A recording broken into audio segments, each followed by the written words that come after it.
देवर्षि नारद स्वीकार हो। कल्याण हो नारद, आज बड़े दिन के बाद इस क्षीर सागर में आपका प्रस्थान हुआ। हे नारद, लगता है कोई आपकी कीर्ति किसी क्रांति में बदल चुकी है। अवश्य प्रभु, अवश्य प्रभु, अवश्य। हे नारद, आपका जो मुख है चंद्रमा की तरह निर्मल और पुनीत दिखाई दे रहा है। हे नारद, वह कौन सा कीर्ति किए हैं आप जो इतना प्रसन्नचित दिखाई दे रहे हैं?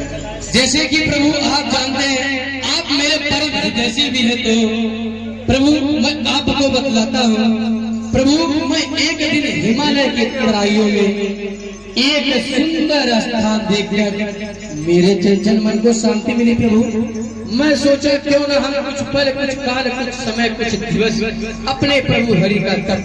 प्रभु आपकी तपस्या में मैं तपस्या लेकर रहा था। मेरी तपस्या के बल पे उस देवराज इंद्र का सिंहासन डगमग डगमग डगमग प्रभु, परंतु मूर्ख इंद्र ने कामदेव को मेरी तपस्या स्थली पे मेरी तपस्या भंग करने के लिए भेजा। मूर्ख मदन ने मेरी तपस्या भंग न कर पाया, वो मेरे चरणों में करोड़ वंदना कर लेगा। प्रभु मैं भी काम जीत हो। कल्याण हो नारद, ब्रह्मचर्य धारण करना एक अच्छी बात है नारद, और आपने वो तो प्रसिद्धि प्राप्त कर ही लिया है।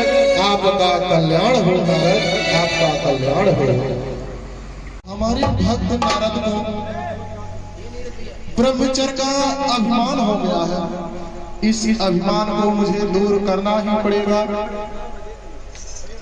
जब मेरे भक्त जनों को किसी प्रकार का अभिमान हो जाता है तो यह एक प्रकार की आपत्ति की निशानी होती है, और जब मेरे प्रियजन या भक्त जनों का कोई आपत्ति आती है तो मैं उस आपत्ति का समूल विनाश कर देता हूँ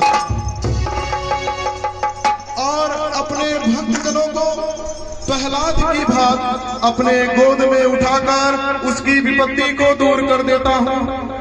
इसलिए नारद का अहंकार मुझे दूर करना होगा। इसलिए मैं माया को बुलाना चाहता हूँ।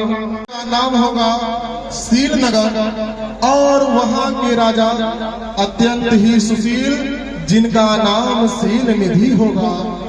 तुम उन्हीं की पुत्री के रूप में अवतरित होगी और तुम अपने दिव्य कलाओं से अपने रूप को इतना मोहित करोगी जिससे नारद के द्वारा ही तुम्हारा नाम विश्व मोहिनी रखा जाएगा।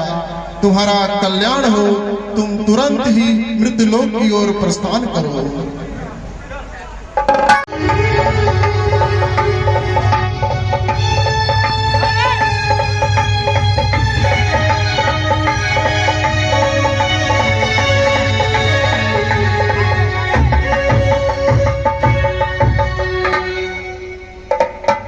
हे तात नारद, कैसे आज फिर क्षीर सागर की ओर आना हुआ? अरे क्षीर सिंधु से मैं बन फिरा दूंगा, कराई असी में हूँ तो तुझको भी रुला दूंगा। अरे परिसर का दस नहीं देखी तुम्हारे जैसा